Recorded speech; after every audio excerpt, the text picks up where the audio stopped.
যমুনার ভাঙনের আতঙ্কে দিন কাটছে বগুড়ার সোনাতলা উপজেলার তেকানি চুকাইনগর ইউনিয়নের 5 গ্রামের মানুষ। ভাঙন রোধে দ্রুত সরকারি হস্তক্ষেপের দাবিতে মানববন্ধন করেছে এলাকার লোকজন।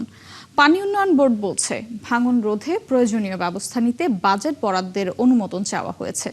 পাওয়া গেলে কাজ শুরু হবে। এস.এম. আবু সাইদের প্রতিবেদন। শুরু হয়েছে যমুনা নদীতে ভাঙন। এতে সোনাতলা উপজেলার পাকুল্লা ও তেকানি চুকাইনগর ইউনিয়নের 5টি গ্রামের নদী পাড়ের প্রায় 50,000 মানুষ রয়েছে ভাঙন আতঙ্কে। হুমকির মুখে রয়েছে 6টি প্রাথমিক বিদ্যালয়, 4টি মাদ্রাসা ও একটি কলেজ। ভাঙন রোধে মানববন্ধন করেছেন স্থানীয়রা। এটাই আমাদের শেষ ঠিকানা। এটা যদি ভাঙা যায়, আমাদের আর বাড়ি করার মতন কোনো জায়গা জমি বা পিছু হাঁটার মতন আর কিছু নেই। দেওয়ালে ফিট হয়ে গেছে। সয় সম্পদ তো ভাঙতেইছে, তারপরে বসত বাড়ি, আরো আবাদ ফসল এলে সহ নদীর মধ্যে বিলীন হয়ে যায়। বাড়িঘর ভেঙে চলে যাচ্ছে, থাকা আমার আচ্ছা নাই। কোন জায়গায় আমি টান্ডাবো? নদী ভেঙে আমার থাকার পাচ্ছি না। আগের বছরের ভাঙনে শত শত বিঘা ফসলি জমি হারিয়ে নিঃস্ব হয়ে পড়েছেন অনেক পরিবার।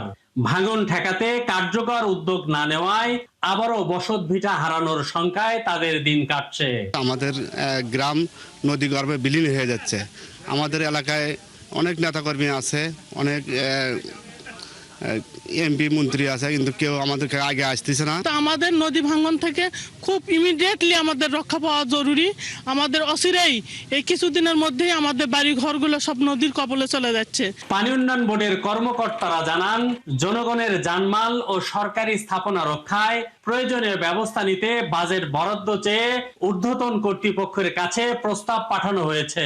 আমরা সার্ভের কাজটা প্রায় শেষ পর্যায়ে আছে। এখন আমরা আমাদের কস্টিং দেখে আমরা এখন অনুমোদনের জন্য পাঠাবো। অনুমোদন সাপেক্ষে আমরা দ্রুত ব্যবস্থা গ্রহণের আশ্বাস দিচ্ছি। এলাকার লোকজনের দাবি, দ্রুত টেকসই বাঁধ নির্মাণ ও নদী শাসনের উদ্যোগ নেওয়া হোক। না হলে হাজারো মানুষ বাড়িঘর ও ফসলি জমি হারিয়ে মানবতার জীবন যাপনে বাধ্য হবে। এস.এম. আবু সাইদ, 71, বগুড়া।